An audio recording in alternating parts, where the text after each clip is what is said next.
Hello, everyone. This is Tom Fox back for another episode, and we are wearing green as we're recording this on St. Patrick's Day, and we're in the studio of the Texas Hill Country Podcast Network. But I'm thrilled to have Skye Alexander. She's my guest today. So, Skye, first of all, welcome and thank you so much for taking the time to visit with me. Thank you for having me on.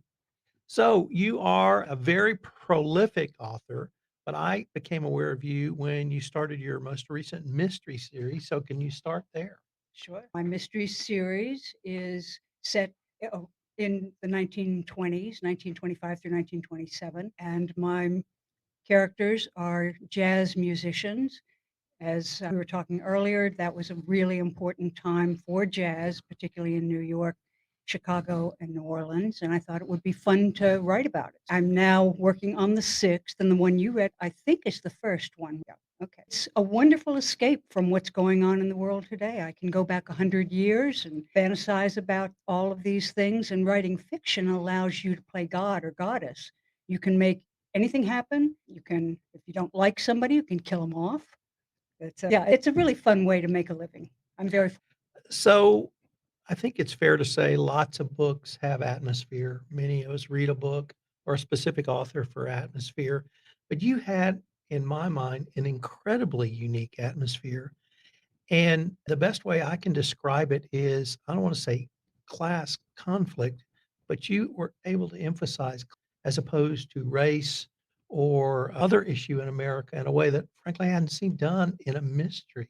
So, could Oh, you tell us about that? yes, my protagonist, main character, her name is Lizzie Crane, and she is from a poor Irish immigrant family in New York City in the mid 1920s when the stories take place. She and her band, there are four of them, start getting jobs working for very wealthy families and entertaining at special events such as weddings or engagement parties or other kinds of events such as that. And so there is the class distinction between her and her background and what she's striving to become and the characters who hire her to perform for.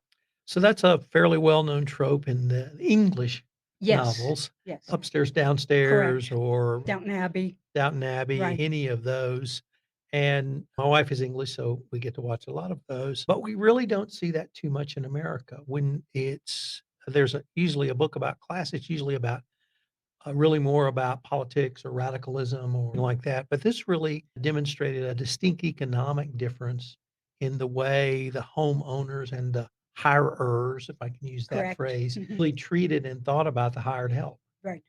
Yes, and that was part of what was fun for me is to show the different types of lives and characters from different walks of life and show how they interact and, as you said, how the different hosts, if you will, the people who hire my characters, treat sometimes the entertainers as if they're celebrities and sometimes as if they're servants. And I really got that sense. And the first when I read probably the first 30 pages, I have to meet this lady because it was so unique and so different. And as I said, you just don't see that in American. I'm glad I had the opportunity to do that. And I try to bring in different types of characters. However, at that particular time, the first four, the one you read and the three that come after it, are set in New England. And so there wasn't a whole lot of interaction between white and black people at that time, or whites and Asians. And so I didn't have the opportunity to bring in a whole lot of people of color. But then the fifth one is set in New York City, and there was a lot more interaction there than, and the next one it will be, the sixth will be in New Orleans. So there's a lot more interaction between different types of people in New York City at that time, particularly in the jazz field. Now you heavily read your works before you actually sit down and write them. Were you a jazz aficionado anyway, and you No, just I built upon wasn't. that, or did you learn? I actually was not. I didn't know a whole lot about jazz, but I knew that it was a very important musical form that came into its own during that time period.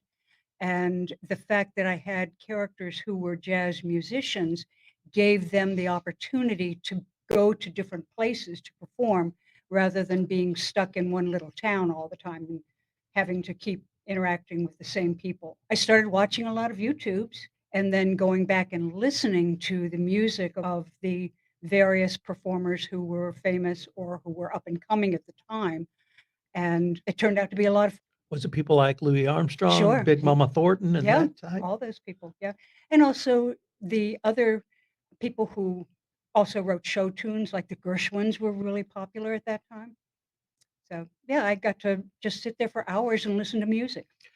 So this book, the one I read, and it sounds like the others are written set rather in the jazz age, Yes. and it's named the jazz age, obviously for jazz, but it was an economic boom time. Yes, it was, and it was also a time when people were bent on having a good time. They'd just come out of World War One, and it was before the stock market crash and depression, and also it was a period when women had just gotten the vote, so they were more free also and could do a lot of things that they weren't allowed to do during the Victorian era. It was actually the first wave of feminism, and was a big factor during that time, but it was ignored largely by as many people as could get away with it. And a lot of people don't realize that prohibition did not prohibit drinking. It only prohibited making it, selling it, or transporting it. So people could have alcohol in their homes, they could serve it to their guests if they could find a supplier. So it was demand side law, not a supply side law, as we say in the corruption world. You heavily research your books, I though. do. Actually, Tell us about your um, process. okay, my process includes all kinds of things. For example, I physically go to every single place that is mentioned in the books if it ever existed and still exists. So the one you read, for example, is set at a place that is now a museum, but was one of the summer homes of the Crane plumbing people who made showers and toilets and bathtubs. And it is a real estate. It's a 2,000-acre estate in Ipswich, Massachusetts, north of Boston. And so part of my research does involve physically going to every restaurant, library, train station, house, graveyard, anything that's there, except I haven't been in all of the police stations yet and hope I never will end up there. So that's part of my research. I also, as I said, I listen to lots and lots of music. I get maps. Old maps are really important from that time period because even if I've been to all of these places, they didn't look the same in 1925 as they do now. Particularly in the book that's set in New York City, that happened to be a time period when the elevated railways, the Ls, were being made into subways. So I had to get a map of the month during which that story takes place to see which ones were still Ls and which ones had been put underground at that time, so that when I had my characters moving about the city, they could do what they really would have. I took a 40-part course in clothing from the time period so that I could learn everything from what kind of hats to undergarments people wore, menus from lots and lots of restaurants, not only the major big restaurants, but also little hole in the walls, and that was fun too. I get postcards, magazines from the time period. One of the best resources that I think historical writers can get is a Sears catalog from the time period because it has all the stuff that average people used. You could even buy a house at that time from the Sears catalog and have it delivered. But you learn about what kind of clothing people wore, what kind of furniture they used, what kinds of household products, personal care products were available, what they cost, and that's a really wonderful resource. So, yes, I do a tremendous amount of and it's great fun.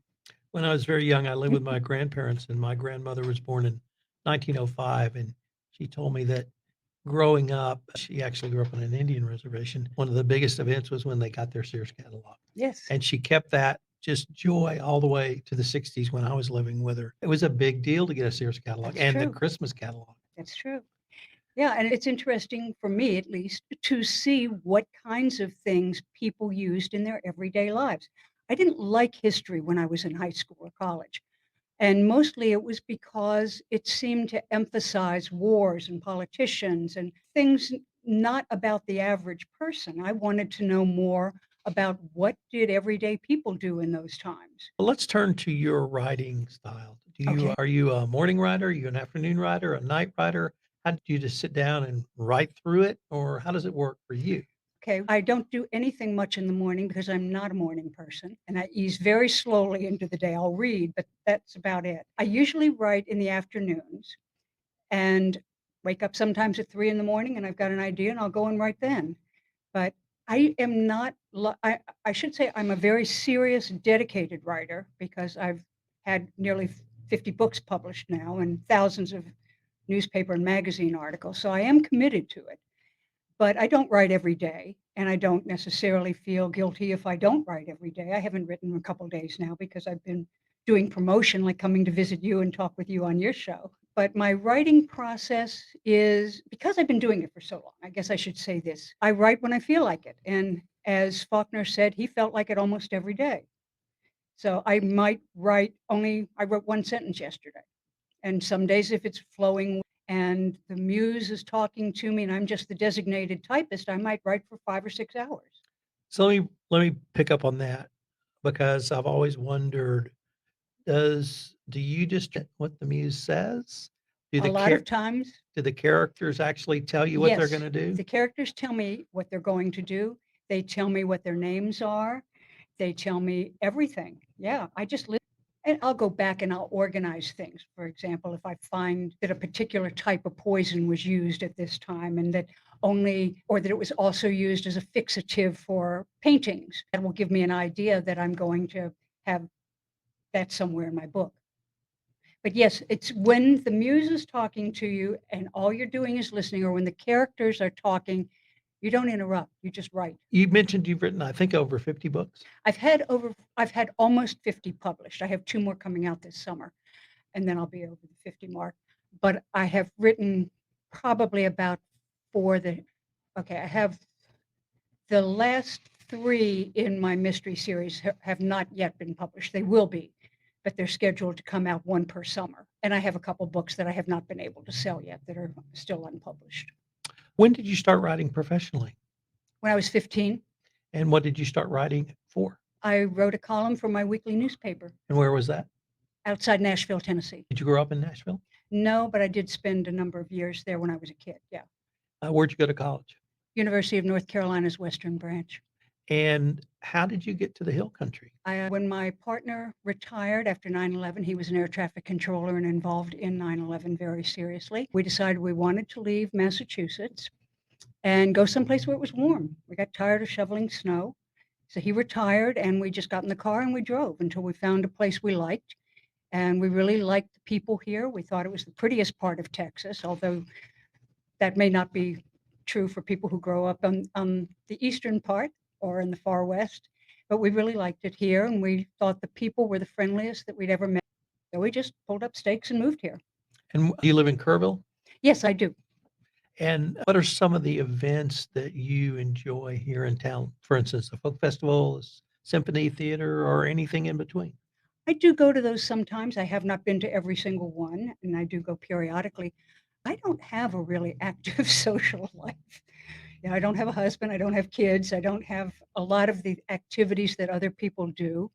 So I have to say my life is pretty quiet. My characters do all kinds of exciting things, but I don't. Well, how would you assess the local author scene or writing scene in Kerrville? That there are a lot of people who are very interested in writing, and there are some very good writers here. I've been fortunate to teach a writing class at the Diedert Center for 14 years. Every week we meet and we have people who write poetry, plays, novels, nonfiction, memoirs, all kinds of things. And that's been a lot of fun for me too, to inspire other people to write and get their books published. We actually met at the Friends of the Library sale. We did. So could you tell us a little bit about what that event is, why it's so great, and your volunteer work at the library? I am. I've been there 8 years and I am the president of the Friends of the Library, our local one.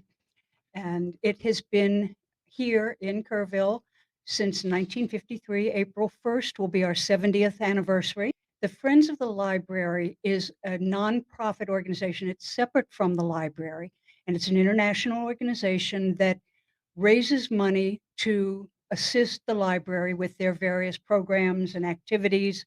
We buy audiobooks for them and large print books and magazine subscription, and a lot of other things too, but we fund many of their activities as well, and some of their technical support needs. We just helped to fund a bookmobile, and we've contributed a large amount of money to the new Heritage Center, which is gonna go online, we hope, within the next or gonna start being renovated within the next few months. I'm gonna give a shout out for the actual sale because my wife and I went for the first time That ever was your and first time? first time, Oh, welcome. and we were just blown away. So if people wanna check out the sale, Books of the Library, Friends of the Books of the Library, when are you guys open? We are open every Wednesday from 1 to 3 PM. We are open usually the 2nd Saturday of every month from 10 to 4, although the next one will be on April 1st instead of the 8th because it's closed for Easter and because the 1st is our 70th birthday party, and there's gonna be a big also eclipse party at the library. So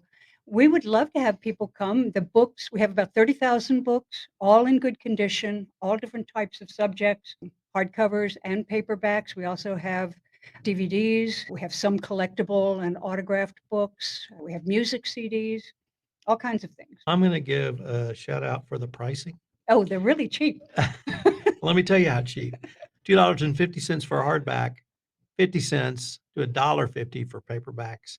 And I found a first edition 1984 signed by George Orwell for $100. Folks, it doesn't get any better than that. So if you want to support the library, and most of all, if you don't think there's a great bookstore in Kerrville, think again because it will blow you away because it blew us away. Oh, thank you, Tom. I really enjoy it, and we do pride ourselves on offering a good product at very low money because they're donated to us by other readers like yourself, and also books that are being discarded by the library. But we only keep things that are in good condition, and we want to make that service available to our community and also to raise some money for the library. Guy, unfortunately, we're near the end of our time for this episode, but before we leave, if our listeners wanted to check out some of your books, where would be the best place for them to go? They can order them through any bookstore if the bookstore doesn't have them. Some of them are in the library, but you can certainly order from Amazon or Barnes& and Noble or any of the online booksellers. The book you read is called Never Try to Catch a Falling Knife. The second one in the series, which is also out in print, is called What the Walls Know. And the third, which will be out in August, I think in August. Yeah. Try and there will be others every summer, I hope, from now on, as long as people want me to. Oh, and the third one is called, I can't even remember. What is the third one called? This is funny. It'll come back to me. Do you have a website? I do. What's the website? SkyeAlexander.com. And I think the reason you may not have been able to get mine was you may have spelled my name wrong. Did you spell it S-K-Y-E? Probably not. Probably Okay, because it's SKY. S-K-Y-E Alexander. It's Okay. called what? The Goddess of Shipwrecked Sailors is the third I'll one. look forward to that coming out. I wanted to thank you again. Sorry I was late for That's the okay. recording, but it was No great to problem. meet you. It's great to be at the Friends of the Library book sale, and I look forward to continuing this conversation. Thank you so much for having me on. I enjoyed it.